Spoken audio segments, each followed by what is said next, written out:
Deadhaus Sonata is developed and published by Apocalypse Studios, an independent team founded by Dennis Dyack, best known for his work on Legacy of Kain, Blood Omen, and Too Human.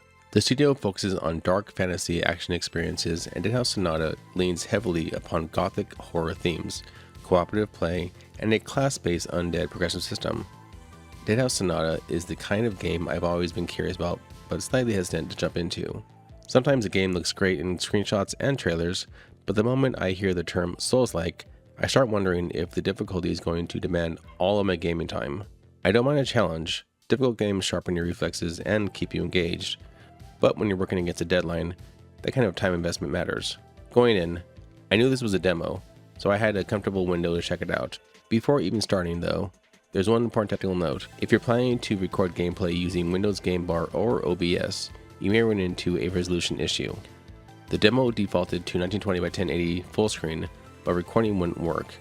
Game Bar wouldn't launch and OBS only showed a black screen. After switching the resolution a few times and setting my native to 2560 by 1440 full screen, everything worked properly. Hopefully this gets fixed in the full release, but if you run into it, just cycle through the resolution settings until your native option appears. Once that was sorted, I jumped into the demo. Right away, it looks like you can create multiple characters. The game asks you to create and name a save slot, and there are multiple spaces available, which likely supports both solo and online co-op characters. The main hub area, called Corpse Hold, acts as your central base. There's quite a bit of voiceover here, and while it's helpful at first, some of it repeats, so after you hear it once or twice, you'll probably find yourself closing those pop-ups quickly. Corpse Hold includes different stations for crafting, reviewing progress, and managing your character. Each station has a statue that explains its purpose, and the center is a mission table where you can select your objectives. Missions show their expectations on the right side, and from what I experienced, the levels themselves are fairly linear. Fight your way forward, complete the objective, and move on. Combat starts off simple.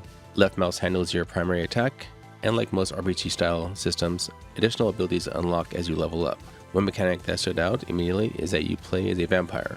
Instead of just finishing enemies normally, you can press E to drain their blood and restore health, or press F for a cinematic finishing move.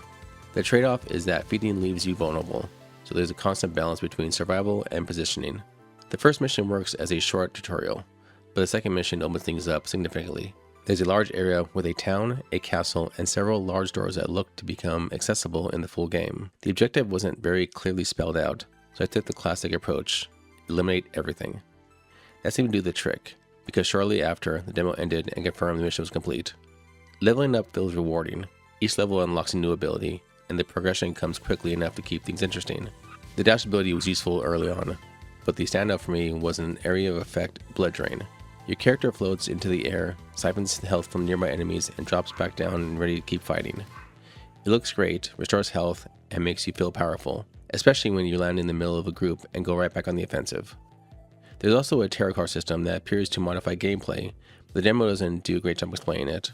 You can view them in your collections back in the Corpse Hold, but their impact wasn't very clear during my playthrough. That said, whatever bonuses they do provide weren't necessary to enjoy or complete the demo. Overall, Deadhaus Sonata surprised me in a good way. The combat feels solid, the vampire mechanics add a unique layer of survival, and the progression system gives you a steady sense of growth without feeling overwhelming. The demo strikes a nice balance between challenge and accessibility, and even though a few systems, like the tarot cards, could use clear explanations, the core gameplay loop is very fun and satisfying. If you're someone who enjoys dark fantasy action games, character progression, and the idea of playing as a powerful undead warrior, it is definitely one to keep an eye on. I went in a little cautious, but by the end of the demo, I was having a genuinely good time, and I'm curious to see how much deeper the full experience goes.